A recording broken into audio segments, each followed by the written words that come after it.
Hello to everyone who is joining our webinar today. My name is Rali and I'm quite pleased to introduce Samidip Basu. This will be Samidip's first webinar, so let's wish him luck. The topic of today's live session is leveraging Windows Azure for the Windows Phone developer. And this session will take approximately 60 minutes. Then we'll have a short 10-minute Q&A session in which you can address your questions to Samidip. Before I give the word to Samidip, I'd like to remind that Silverlightshow and Pact Publishing are giving away a free copy of the ebook Windows Phone 7 Silverlight Cookbook to 3 of you who tweet the webinar with hashtag webinar Silverlightshow.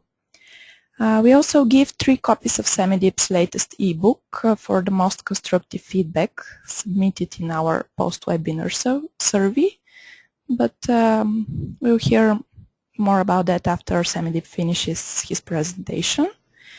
Okay, so now I think it's time to give the word to Samidip. Samidip, shall we begin? Yes, so thank you, Raleigh, for introducing me. And hello, everyone who's on the webinar. Thank you for your time to attend. This is the first webinar for Silverlightshow this year. I'm sure we'll have plenty more. So today we're going to talk about how you, as a Windows Phone developer, could leverage cloud resources in your mobile solutions. And specifically, we can talk about Windows Azure. So just to introduce myself here, this is a little bit about me. I'm Sam. I work for a company called Sujeti here in the US. This is my blog, samidipbasu.com, and we're going to talk about a lot of demos and some live coding examples today.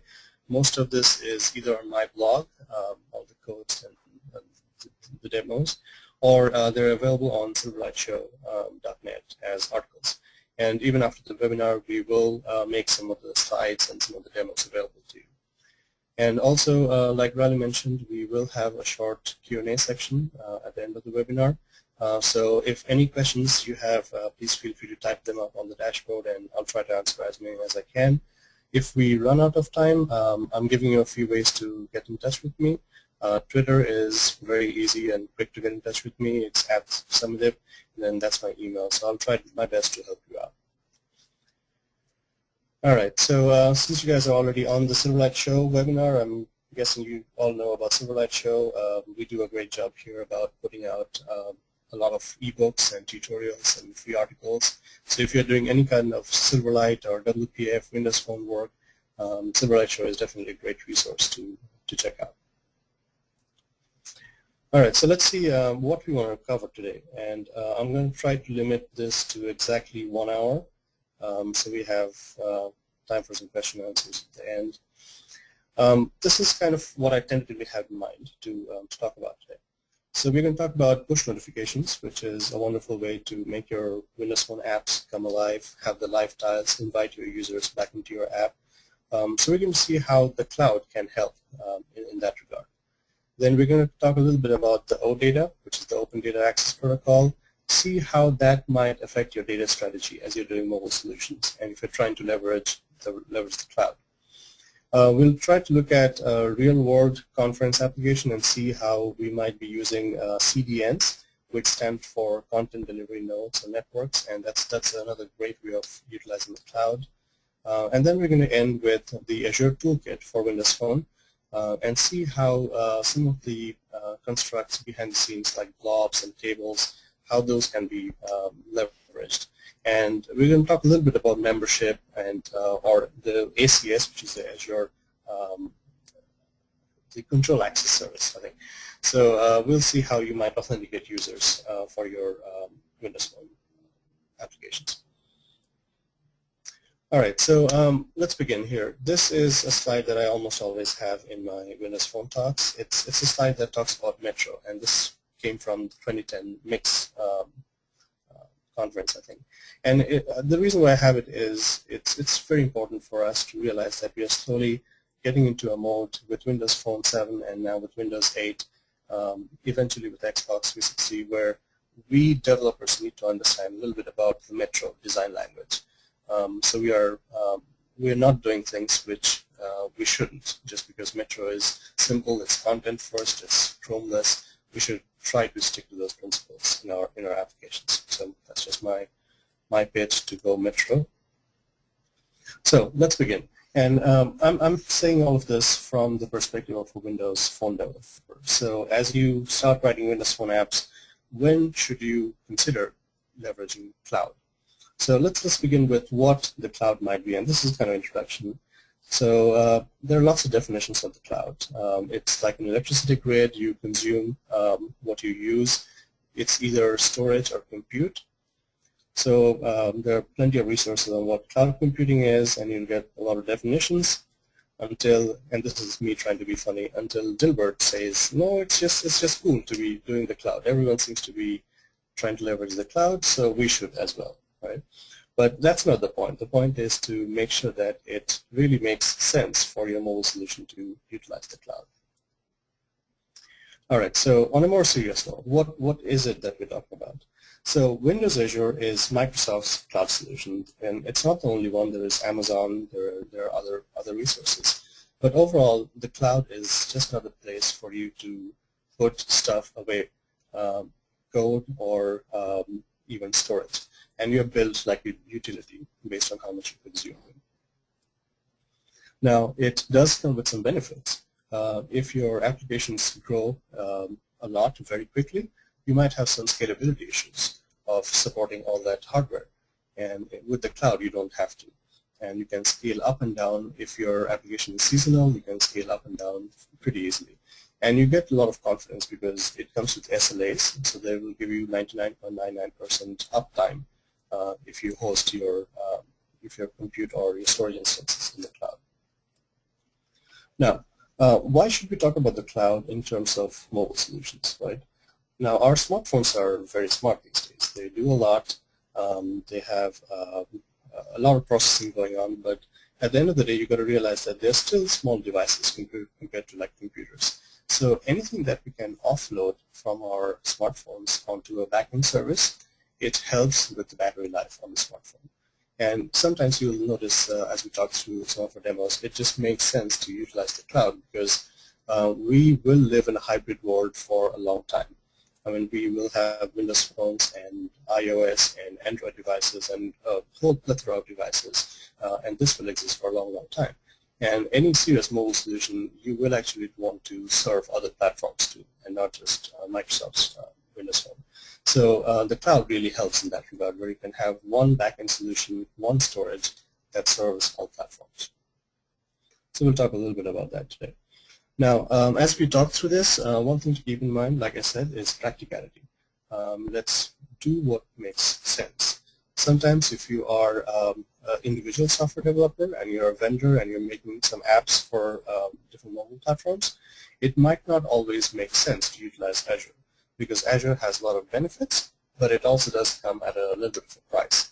And I will show you, there are some resources at the end of my slides where I point you to some websites where you can go check out if it makes sense. One great place to do is, if I switch over here to this web page here, if you have any sort of MSDN license, you get a lot of Azure benefits free. And this again is a resource that I have listed out, but based on your type of MSDN subscription, you can get various Azure benefits free. So it's plenty for you to play with. But if you are thinking about like putting out a production app, this is something you should consider and make sure the cost of it makes sense for what you're doing. All right, let's switch back. Now, let's talk a little bit about, let's start with push notifications. Like I said, it's really a great feature to keep inviting your users back into your application using plants and go type techniques. So I need not necessarily go into my app. My start screen on my Windows Phone tells me a lot about what's happening. And a cloud is, like a cloud backend is a great way to leverage push notifications. So it's literally a three-way play between your Windows Phone client application, something called an MPNS, which is the Microsoft Push Notification Service, And then the cloud service, this is really your service. And this may or may not be in the cloud. This could be under your desk on a server. Anything that's IIS and that's open to the internet can work. But again, if you put it out in the cloud, it has some benefits. So before we jump into some demos, let me explain what might be happening here. And I heard one of my friends had this wonderful example to explain what's happening. So what we have on the phone, a new app is the same as you getting a new house. And when you get a new house, you go to the post office to say, give me an address for my house. And that is, for us, is the Slack push notification service. So our app needs to register with that post office to say, give me a unique address. And once we have that address back from MPNS, we need to let our friends know that here's our new home, here's our new address. So these are our friends, the cloud service. So we immediately let our friends know that, hey, we have moved to this new house, this is our address. And now if our friends need to send us something, gifts or whatnot, they do not send it directly to us. They put it in a box or package, and they send it to that address, but they give it to the post office, so back to MPNS in our case. And the post office is the one that's responsible for delivering those packets to us. And that is exactly how the actual push notifications behave. The apps on the phone, they open what's called a channel with the MPNS, which is a unique way to identify that app on that particular device. And then your cloud service needs to know about that unique URI, which identifies that app and that particular device. And then they can make up small packets of information and send it to MPNS at that address. And then MPNS is supposed to deliver it to the phones. And this could be hundreds of clients and a lot of apps that can be delivered. Push notifications to a lot of apps that can be delivered through MPNS. So let's dig in a little bit. This is, again, sort of trying to be funny. This was something a friend of mine pointed out. Again, I'm a long-time iOS user, so nothing against iOS or Android, but it seems like the weather app icon always says 73 and sunny, even if your local weather might be very different. So we can do a little better. We can provide a much more customized feel and a much more livelier start screen experience to our users. So for example, compared to that, we can have this second one, which is like a live tile, and it shows me, without even going into the app, what the weather is like in my current city. Or you can have something like this, which pops up from the top. That's called a toast. So that's a tile, and that's a toast. So let's look at some examples, and then we're going to come back here.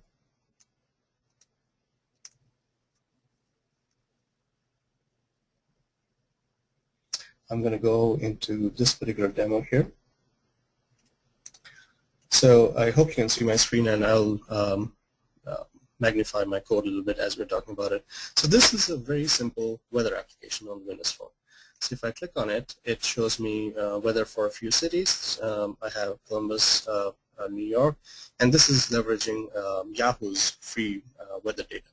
And I can show you, point you to the API and how I'm doing it.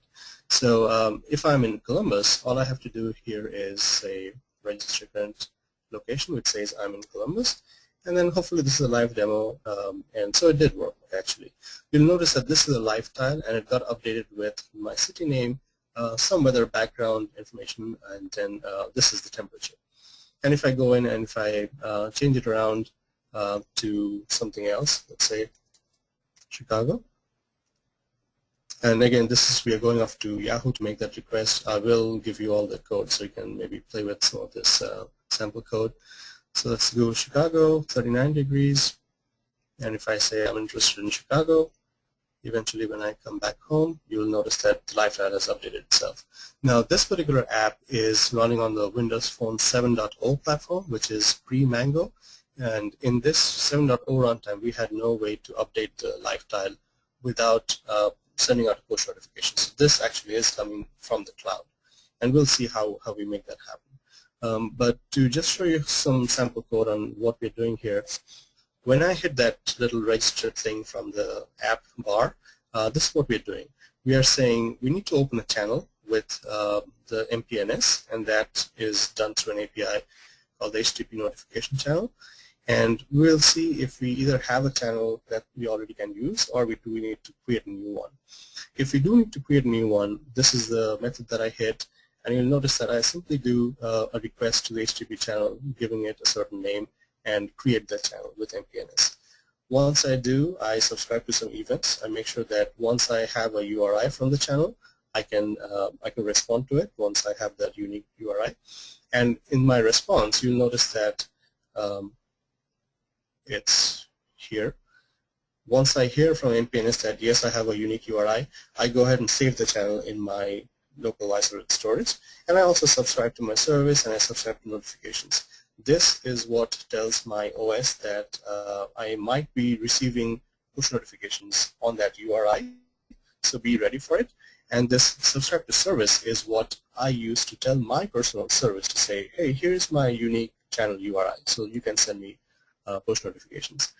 So here's the actual code where I tell my service that I have a unique URI for my application. So you notice that this is a custom class that I'm using, and I'm sending off my channel URI, and this is the where on earth ID. This is something Yahoo uses to uniquely identify each city. So I'm sending off the unique channel URI to my service, and I'm also saying, hey, I want to know whether about Chicago or New York, so that's my unique city ID. So once my service has this information, it can you can have this as a Windows service or however it is your backend is, and you can wake up that service at a certain given interval, and then it will push out weather updates to my lifetime out here. So let's take a look at how that is working. I'm going to go ahead and close this and make sure I free up my computer a little bit. So backend. So what's happening here? You'll notice that out here in my Windows Azure, and I hope most of you have visited this, if you need to have an Azure subscription to have access to the Windows Azure portal. But once you do, you have all these things available to you. You can host services, you can host storage accounts or databases, which is like SQL Azure.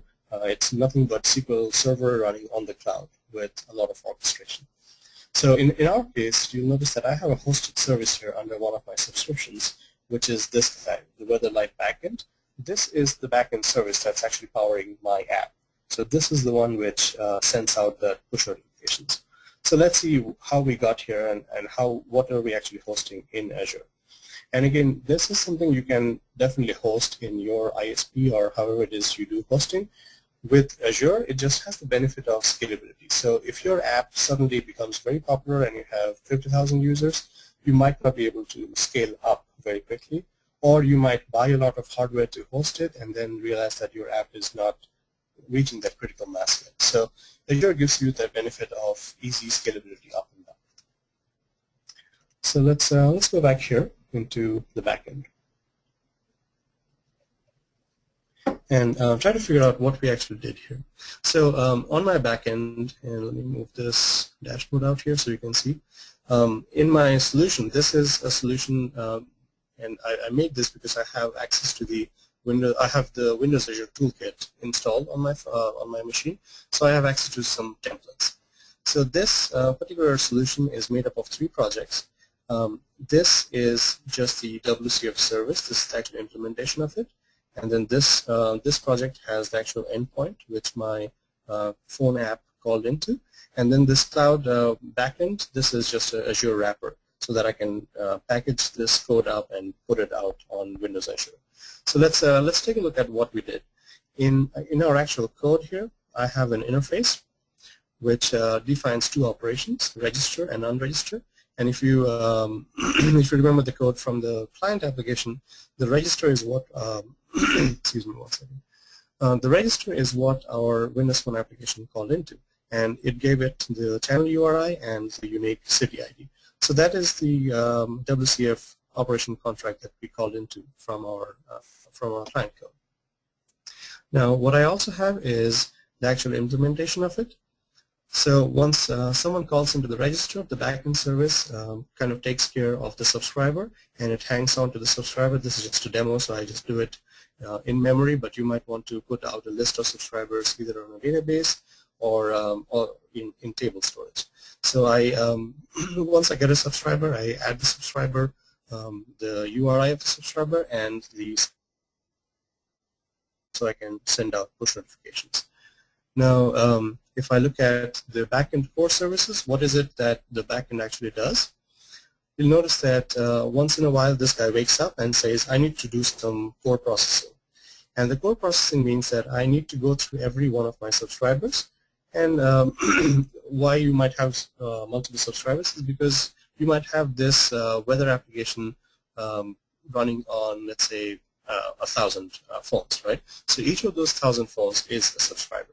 So when I say register from my client application, it comes down here and it says, okay, I need to send out push notifications to all my subscribers. So there's a looping through all the subscribers. And what I do in the looping is I go off to Yahoo, and again, you'll have access to all this code so you can see what I'm doing. I'm essentially making a HTTP GET request to Yahoo's weather service, and I'm sending in that city ID, which uniquely identifies my city. And once I have weather back, I do some parsing. I do some link to XML to strip out the city name, the condition, and the temperature of the city, and then I bind it to my UI in a phone app. In this case, what I'll do from the backend service is I will send a toast or I will send a tile to the phone application. And I have a utility to do that, and this is kind of going down to the low level. I'll show you an easier way to do it. Essentially, for every subscriber, whenever we are trying to push out a weather notification, we use this particular method which builds a payload for us. And the payload literally is, it's a little different for tiles versus toasts because these are system-defined ones. So essentially we need to send out the background image, which is the image of the weather, and then the name of the city, and then the temperature. So we make up this little XML package in our method, and it's utilizing the weather data that we just got back from Yahoo. And once we have that payload, you'll notice that if I go up here to my send method, it's actually grabbing that whole payload, which is a byte array, and it's actually sending out an HTTP web request, which is an HTTP post, to that specific channel URI. So this is my backend service asking the post office to go deliver this particular XML package to that unique channel URI. And that is how it makes its way into each of the phones. So how do I have this hosted in Azure? I simply have all of this code working, make sure it's working locally, and then I right-click on my cloud wrapper, I say publish, and this essentially opens up two ways of doing it. You can publish to Windows Azure right from here, from your registry IDE, or you can create local packages, which is going to be just two packages. One is the actual Azure package, which wraps up all your content, and another second file is your configuration, so that you are telling Azure how many instances to spin up, and etc., whatnot. And you grab those two files and you push it out to Azure. Another way of doing this is from Azure, you can say, I want a new hosted service. And you'll notice that I get a pop-up here. This is where you can name your service. This is where you can give it a unique URI. And you can choose where to host, because Azure is in a lot of places. There are big data centers all over the world. For the US, I have this hosted in the North Central US data center, which is in Chicago. And then this is where it asks for the two locations, so the two files that we just created. This one takes the package file, and this one takes the configuration file, and you hit OK, and you're done. And eventually, it might take a few seconds, but you'll have a service up and running. Okay, so that is just a very quick demo of how to have an end-to-end solution working with push notifications from a backend Azure service. All right, so let's move on. I'm going to go back here and just, this is not for you to read, it's way too small, but I just wanted to have these things in my PowerPoint so that you can have access to it when you're reading it after the webinar. So like we talked about, push notifications are of three major types. There is a live tile or a toast, and I give you definitions on what each of them do. And then there's also one other thing called raw, which is if your app is actually in the foreground, it can actually receive those push notifications and process them itself. The toast and tile are processed by the Windows Phone OS, while raw is processed by your app. And things have gotten a lot better in Mango. There are improved channel notifications. They've increased the number of channels that a particular phone can have open, and so on. So it gets better in Mango. Now let me jump to another demo, so you get to see a different flavor of it. So let me go back here to a different demo, And let me unpin this particular app that we had. Now this was running in the Windows Phone 7.0 platform, but what is this app going to do if we run it in Mango, because we have some additional features to utilize. So I'm going to quickly go into this app. Again, this is a fresh app, so it doesn't remember my location. And let's say we want Paris. Add Paris, and let's say we want London. And add London, right? So now once we're in London, let's say I change this one a little bit. Let's say pin to start. Let's go back into our app and let's go to Paris, and we'll say the same thing. Right, so what we see now on screen are not the app tiles, but these are the secondary live tiles. And they have the additional benefit of a flip side, so as you notice it flipped. And this is my tile for London, this is my tile for Paris. Now additionally, you'll notice that when I click on this tile for London, it takes me directly into London's weather, because that's what the tile is. Or if I click on this, which is Paris, it takes me directly into Paris as well, right? And the reason why we're able to do that is with Mango, they introduced these secondary live tiles, so you can programmatically create live tiles on the start screen, and they convey the same amount of information as the original live tiles, but they can also flip, so that each tile has a front side and a back side. And just like the tiles with the original Windows Phone 7.0 platform, each of these tiles are uniquely identifiable. Each tile essentially has a unique URI, and from your cloud service, you can pinpoint which URI and which live tile you want to update. So all of these secondary live tiles become uniquely identifiable and updatable through push notifications. And this is great because if you consider this example, you can have multiple cities where you want to know what the weather is like, or you might have like a news app, and the user might want to pin just the news section or the sports section, and you can have live tiles for each of those sections. So this is really a great way to utilize the live tile features. And I'll show you just a little bit of code on what's done here.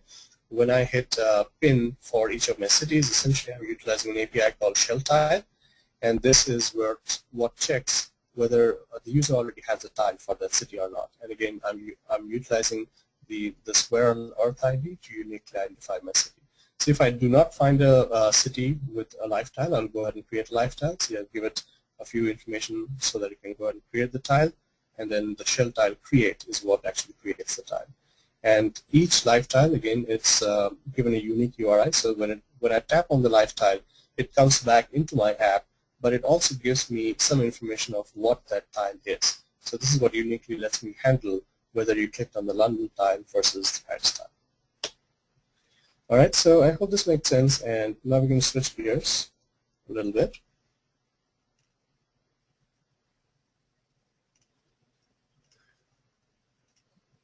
All right, so let's go back to this. We talked about the different push notification types, and this is where I have another slide that explains what the secondary live tiles do, and it's really a great feature for you to add more information that your live tiles communicate. So there is a front and there is a back side of the tile. All right, so let's talk a little bit about OData. And I'm going to open this up right away so you can read, but again, it's too small. It's something you can read after the webinar. Essentially, in 2009, Microsoft decided that they could look at some existing technologies of JSON, which is JavaScript Object Notation. It's things which are separated by quotation marks, and if you're coming from a C, C++, or Java background, it's very easy to work with JSON and JavaScript. Or you can do Atom, which is an XML-based document. It's just a certain format of an XML. So Microsoft decided to put JSON and Atom together along with HTTP, which is something which we are very used to. So if you are used to HTTP put and post and get, you can work with something called OData, which is just another data format for making our applications platform independent. And the reason why this is very helpful is it makes it independent of just Microsoft's platform, so you can have an OData feed which serves other platforms like iOS and Android. And the benefit of this is kind of like RSS, maybe you can think of it, but it's for real updatable data. So not only can you read data from the data source, you can also update your contents back to the data source. So let's look at some examples. Now, the example that I had in mind was going to show you, and before I jump into it, this site here, odata.org, this is your home for all things OData. It's a great resource. It shows you what are the producers, so what are the consumers. So a producer is anybody who exposes data out as OData, and a consumer is someone who tries to consume that data. And you'll notice that this has now become a nice ecosystem, because if you go into into the developers tab, you'll notice that the SDK, this actually supports a lot of platforms. So it doesn't matter what you're doing, it has libraries for JavaScript and PHP and Ruby and Objective-C for iPhone, and then something for Android as well, I'm sure. So no matter what platform you're working on, there's something for you to work with in the OData client libraries. And again, you do not specifically need those libraries. You can go down to the lowest level and do some HTTP requests back and forth, but these libraries help because they build some proxies for you, and they make your life a little easier because you can do much more custom data binding once you know the data types of the server feed. So let's look at an example here. If you go to m3conf.com, this is a conference that we just had in Columbus, Ohio, and it was an all-day mobile conference, and it was great. It served all platforms. And I was left with the challenge of trying to do a Windows Phone app and trying to do some of the server-side backend. So you'll notice that just like any other conference, this one has sponsors, and then we have a schedule. We had a lot of sessions, about 30 sessions, and we had tracks. So there was an iOS track, and Windows Phone track, and Android tracks. And further down, you will eventually notice that we have speakers. And every speaker has an abstract, has a bio, and so on. So this is a lot of information, and how can we leverage this information to make it available across multiple platforms, right? And this is where OData kind of helps. Excuse me. So let me jump out of here and do this one here.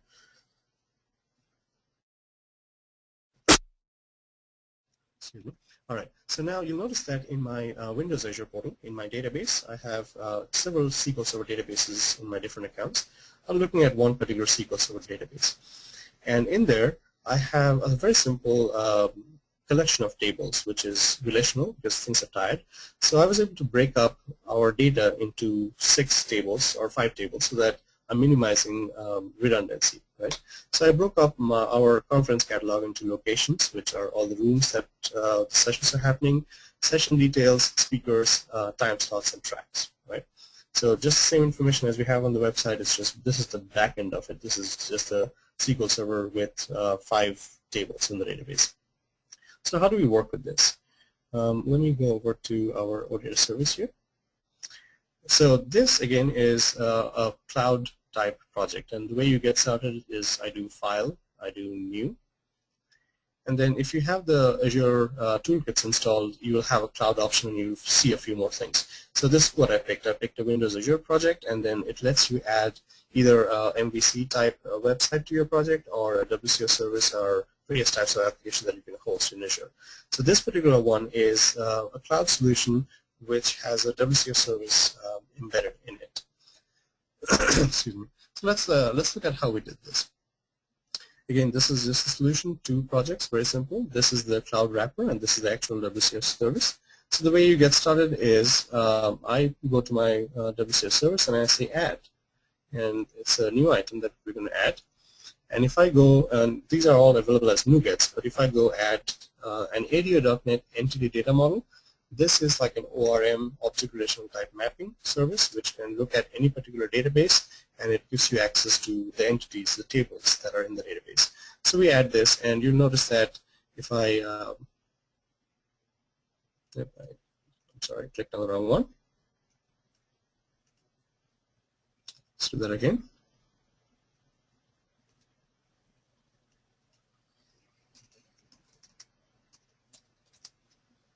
So if I pick the AD.NET data model, you'll notice that the wizard actually steps you through to say, do you have an existing database, or do you want us to start from the scratch? And you can start from the scratch.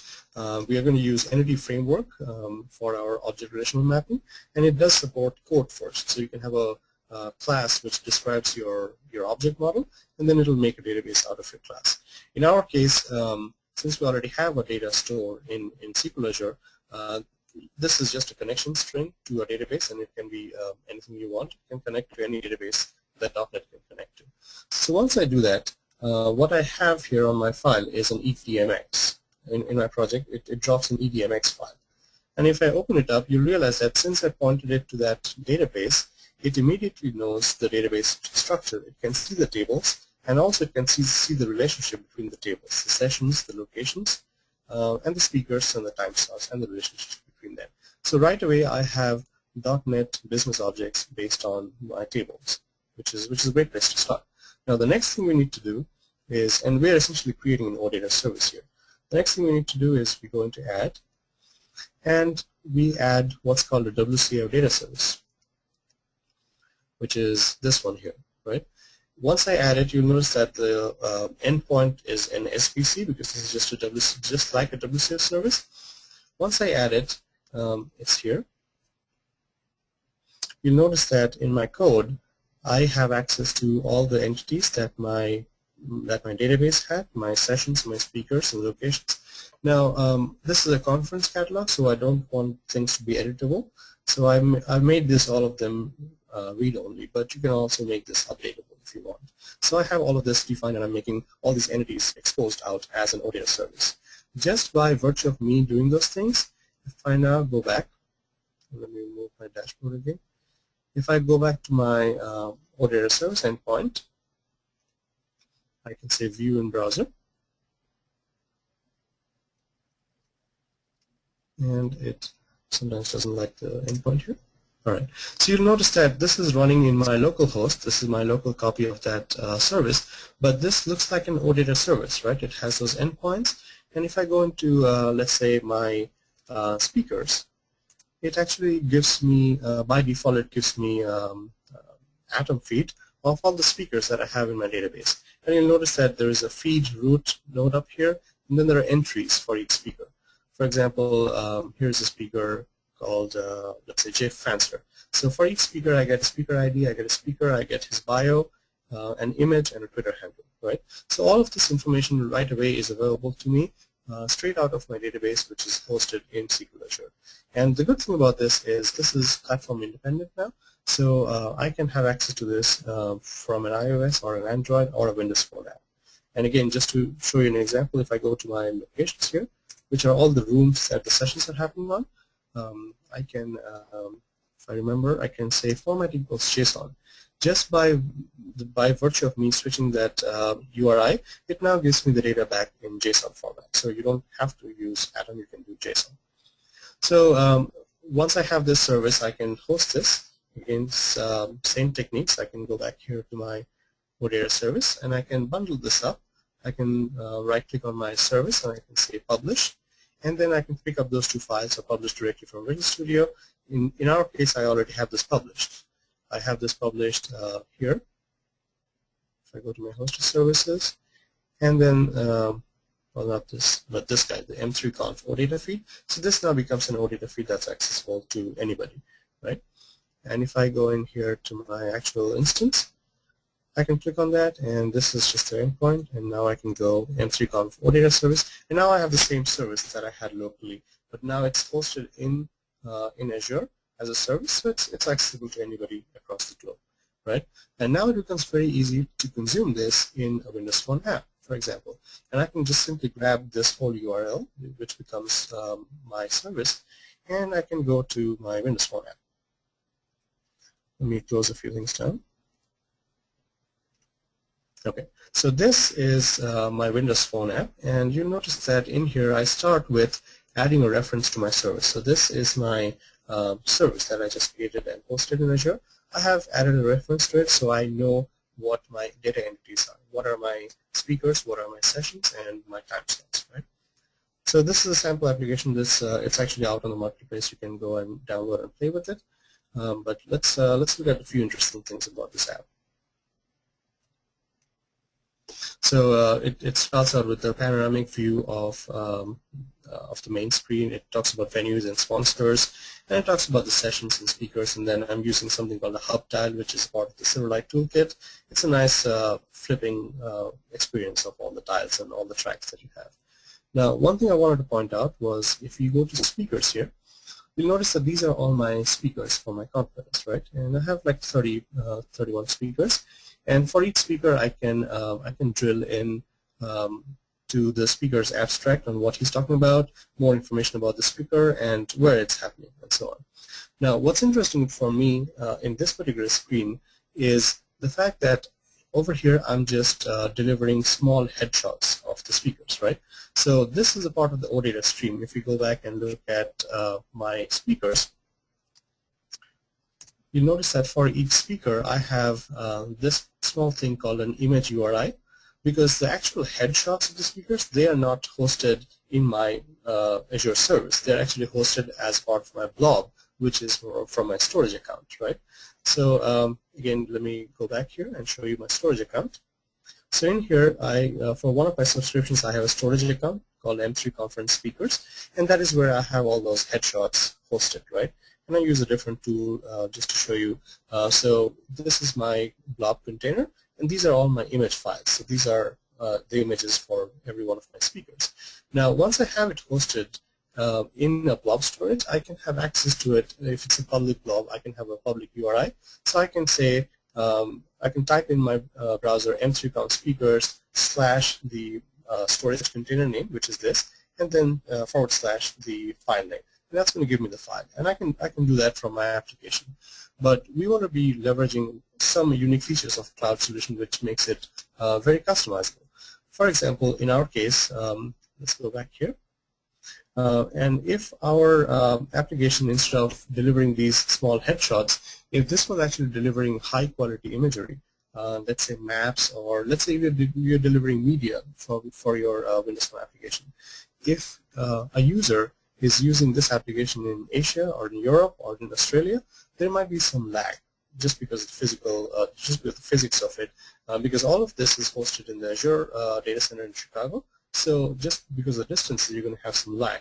So what I did here, and again, I don't need to do this in my small app, but just to show you what you can do, is once I have a storage account, which is this is my blob container. It has all the speaker headshots. I can utilize something called a CDN, which is the Content Delivery Network. And the Content Delivery Network is essentially a series of edge nodes for Windows Azure. These are edge nodes which are not full-on data centers, but they're accessible from various places in the world, and they're very close to different continents, and there is presence on almost every continent. So it gets rid of the fact that you might have to transport information from one data center across the world to something else. So this CDN, I have created a CDN node, CDN endpoint, and once I have the endpoint, I have made it actually look at my M3 conference speaker blob storage and make all the files available as CDN files on the Azure network.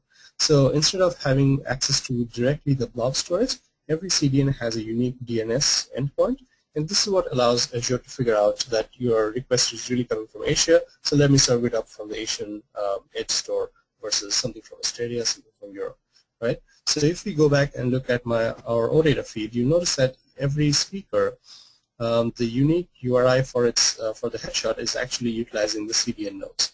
And this, again, is not something you can do with your ISP. This is just purely the benefit of using cloud storage. We can host our images and cache them on multiple edge nodes across the world. And you can get the benefit of having the closeness of the server that's delivering the content to your Windows Phone application. And again, I'm not going to go into the details of how this app came together, but I will make the source code available so you can play with it. All right, so 15 minutes, and we're making good time. Let's switch gears again, and I want to talk about a few other things. All right, and let me show you one other example here.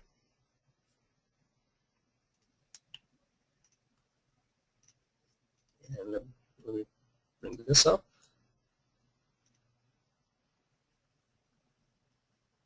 All right, let me close my emulator and bring it up. Now, while it's coming up, let me show you another piece of the puzzle.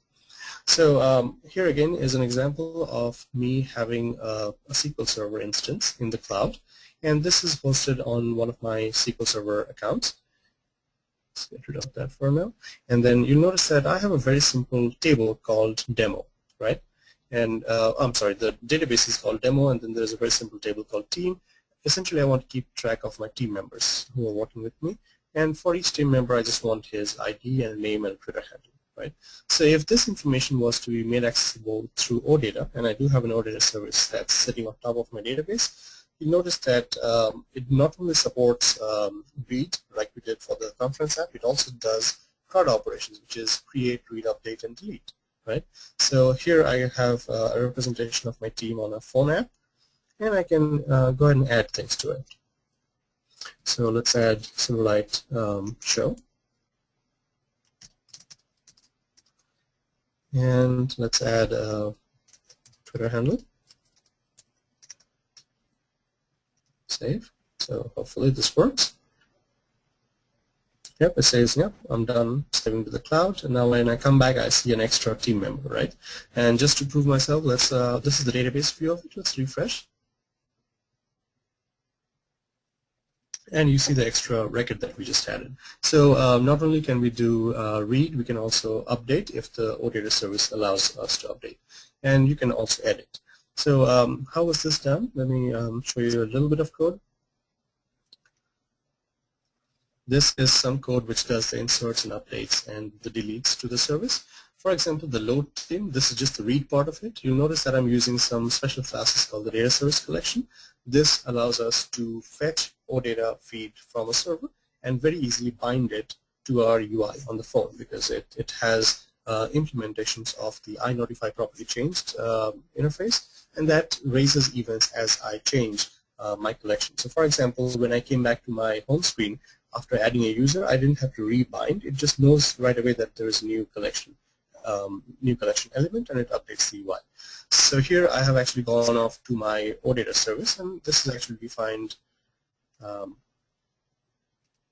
here. So I have a data service context which defines the source of my OData service, which is this, which is hosted in Azure, just like the way we did the conference app. And now I'm going off to the Teams URI endpoint and asking for a list of team members. This is an asynchronous query. Just for example, in Silverlight or Windows Phone, we cannot do things synchronously. So I ask for an async load of my team members. And once I have my team members, I simply bind it to my UI if I need to. And then once I have it, you'll notice that I do some inserts. And what's interesting to know is all this, when you hit an insert or an edit, it is actually firing off HTTP post requests to my OData service, but we do not need to handle any of it because the orchestration is built in. It just knows how to make an OData, make an HTTP request to the OData service when I do that. So my inserts and updates look very much like C# code. They are not going down to the low level of HTTP or XML or JSON. So you'll notice that here I'm trying to create a new team member. I give it the name and the Twitter handle, which we just did in the demo. And then here's my collection of team members. All I have to do is say add my new team member to that collection. And again, this is an asynchronous operation, so we do need to have an async callback. And in the callback, you can handle any errors if you have any, right? So just a quick example of how you can have an OData service on top of a database, and also have CRUD operations supported on it. So you can do creates, reads, and updates and deletes on the database and the tables that are actually hosting your data.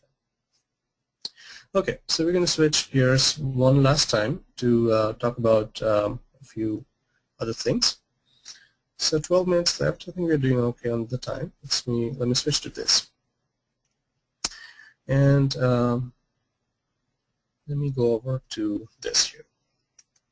So for you to help you out, the Windows Azure team has actually created some toolkits which help us out as a Windows Phone developer. You might not need to know a whole lot about the workings of the cloud, how you push data into the tables and queues and blobs, and how you have SQL Azure databases. They have tried to encapsulate some of that in the toolkit so that you can make it an easy transition to having a cloud backend. So you need to go to this Codeplex site, which houses the open source toolkit, And what it does is, like we talked about, abstracts some of the cloud details from a Windows Phone developer, and they give you some great templates. And hey, Raleigh, are you able to hear me? I'm seeing a few warnings here. Samidip? Yes, are you able to hear me, Kier? Yes, yes. Okay, sorry, I just saw some warnings and I wanted to make sure. Okay, so Everything's going fine. back to, okay, thank you. So going back to our Azure Toolkit, it makes some great templates available to you, like we're going to see in a moment, and it gives you a couple of different ways you can authenticate your users. So for example, if you have like a to-do list or a shopping list, you can have a cloud backend that's accessible from other platforms or through a website, and you do not want someone to come in and edit your own to-do list, right? So you want to authenticate your users, and you have a couple of different mechanisms to do that. And we'll also notice that the push notification frameworks that we saw, those are kind of built in.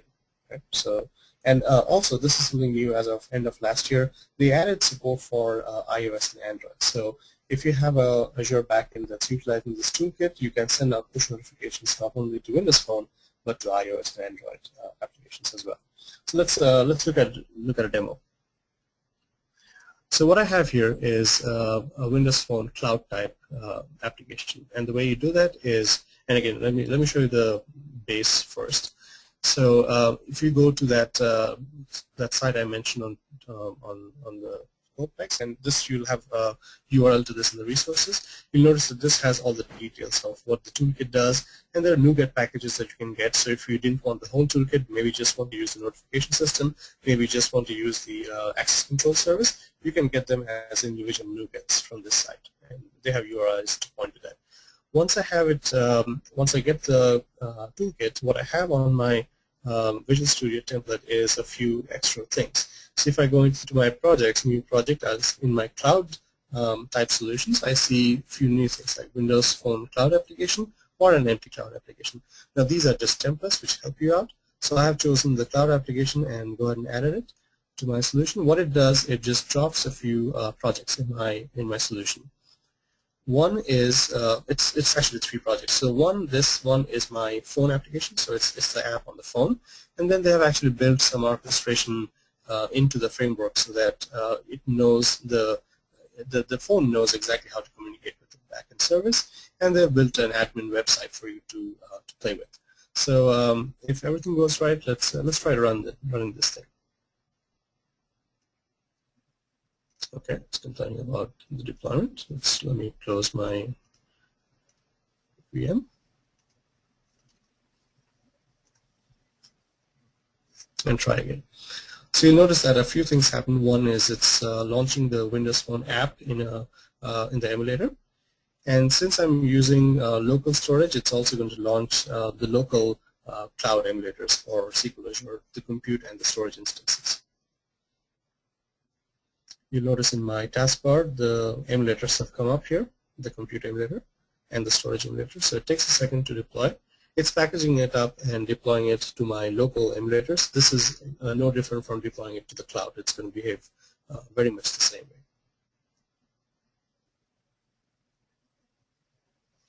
It's almost done.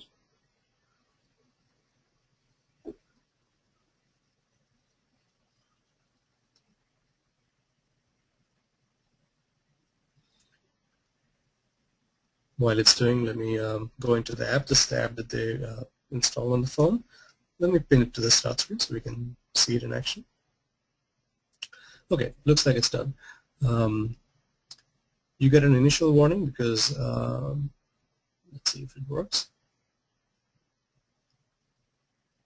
Okay, so it did work. So they actually have a self-signed certificate, so you get that initial warning from the browser. It's a self-signed certificate. You won't have that if you used your own certificate. So let me log on. So this is actually the admin portal for managing your cloud services, right?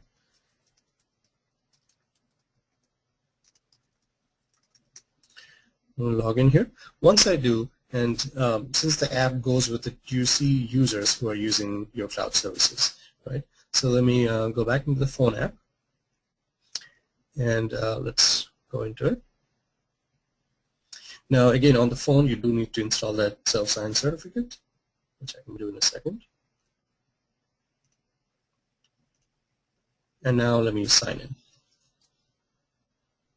Now you'll notice that this is actually using the default ASP.NET membership classes, so it actually creates a list of users as tables and puts it on Azure storage. You cannot use this, which if we have time I'll show you in a second how you can use the access control service, where you actually use your federated identity to log into the app. For example, Google or Facebook or Windows Live or Yahoo, you can use your logins to come into the app and it'll authenticate who you are.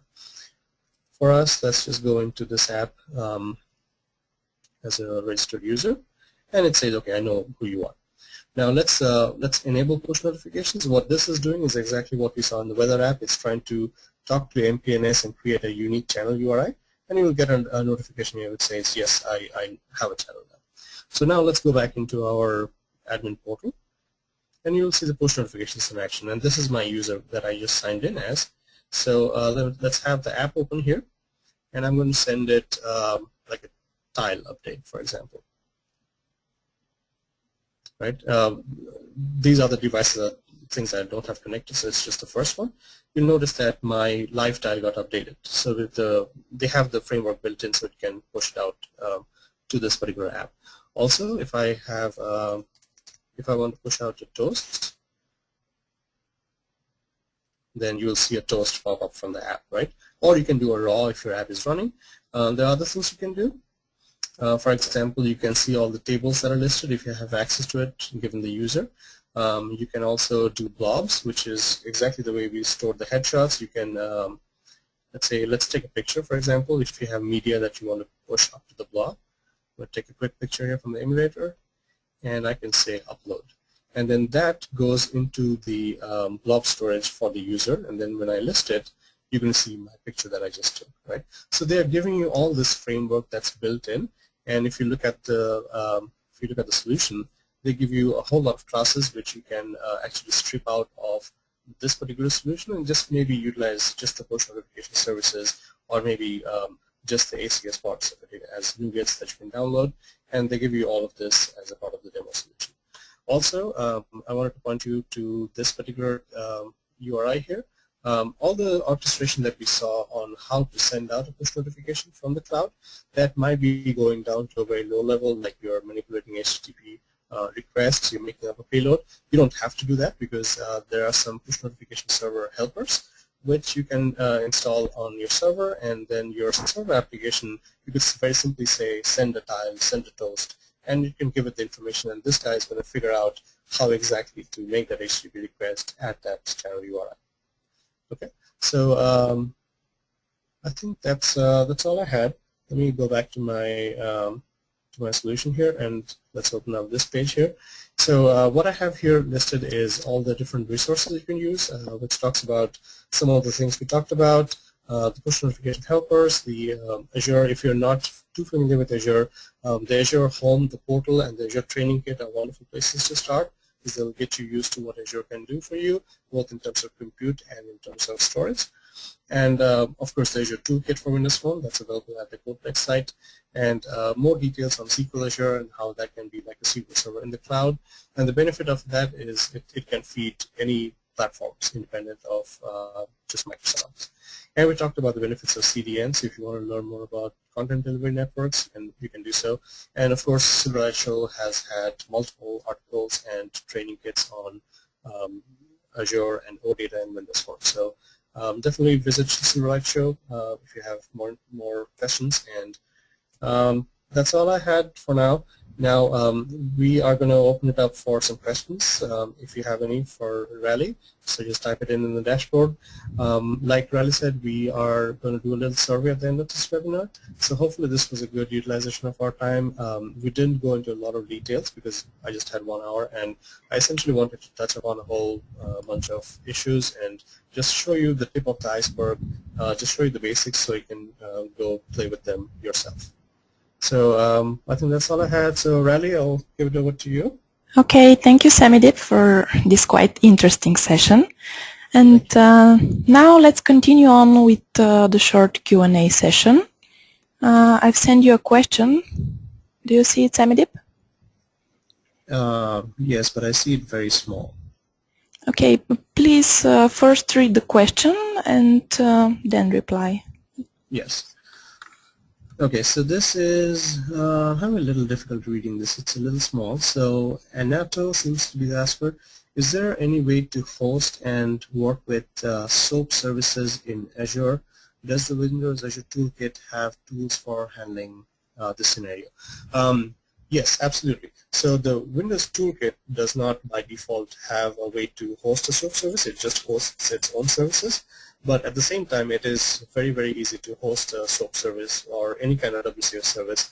All you need to do is go into Visual Studio and have the Azure Toolkit installed. Then begin a new project so that it's a cloud-based project, and you do not need to add a project to it immediately. You can have just a cloud wrapper, and then you can go in and add a new project to your solution. And this project could be anything like a MVC web application or a web forms or a WCF service. Any kind of web service can be hosted as part of that Azure package, and then it's one click, it goes into Azure, and it can be hosted for your mobile solutions. Okay, so I hope that was a acceptable answer. And is there anything else? Okay, I think that your session was quite exhaustive since we have no more questions. But if our attendees have any additional questions, they can address them in our forums, and you will try to answer them shortly. Absolutely. Okay, so thank you once again for this webinar, Samidip. I think we had a really good session. And okay. Well, thank you so much for everyone for attending. Yes, thanks everyone for attending, really. And I invite you to fill in our survey that will be displayed right now just after you exit the webinar.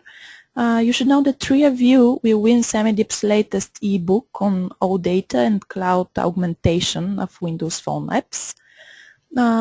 Also a recording of this webinar, as well as slides and all demos showed by Samidip, will be made available to you and emailed within the next 2 days.